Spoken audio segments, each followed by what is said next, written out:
to start out with a few thank yous because many are in order. First, I want to thank the governor for his kind remarks and the incredible support that he's shown to all of us as we really try to make our state a leader across the world. I also want to thank our very generous sponsors for this evening, Bank of America. Thank you. This is amazing. What a beautiful building, what a beautiful place, what a great sponsor you've been. To our friends at Google, incredibly grateful, thank you. And to our partner, World Business Chicago, Michael Fosnacht, who every step of the way is always there to say yes and in terms of how to make Chicago and Illinois a better place. I also want to thank our friends, our donors, our partners, everyone across the ecosystem who shows up every day to do this hard work together. I think of, it's 4th of July, so a lot of what we do right now is reflect on our country, and it's a complicated country, but I'm blown away at how many things our country does excel at. To my mind, there's a big challenge that we haven't cracked yet, and it's essentially how to make three things happen at once.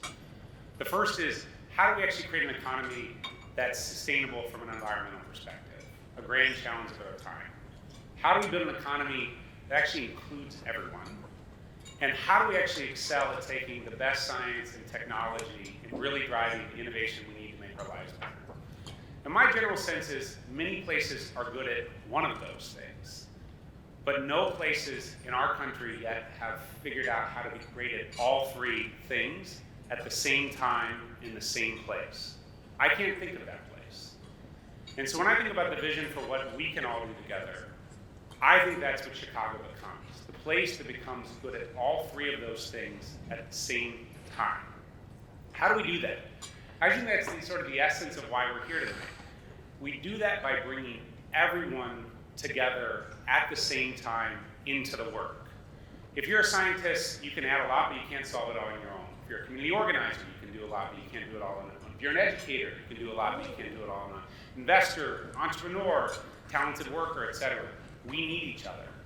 To me, the core premise behind P33 since its very inception has been to actually try to solve those problems together, to bring all corners of our city and our state into one place, one problem-solving process, etc. We think about it in a couple of ways. Actually, we think about it as three big systems that we in the room here can actually make work to solve that problem.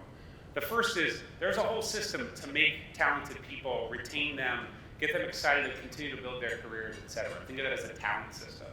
And a lot of what we do at P33, with many of you in the room today, is we try to make that talent system, that inclusive talent system for tech talent in the future, the best system in the country. The second is think about what it takes to build a business, the capital, the support, the advice, all of those things. How do we build that system in a way that works for everyone? And last, there is this incredible thing that exists in Illinois, our universities, our incredible scientists, this base of research that we have that can just sit there and go into papers, which will help the world, or can actually turn into things that every day drive an impact in our lives. And so we at P33, we think about rising to that challenge, try to make those three systems work with all of you to make Chicago and Illinois the place that can really lead against this challenge of our time. So I would just leave you all with a charge, which is, I think we can do this, but we need everyone here pulling together, challenging each other, listening, etc. We win by doing it as a group. So I just want to move on to the next part of the program. We have a fantastic evening. In a few minutes, we're going to get dinner started and plated so we can eat, which I'm very excited about. And then after that, Google for Startups alumni and founder of GoLogic, Patrice Darby, will take the stage for our next set of programs. In the meantime, please enjoy your food and remember what I said, we're in this together.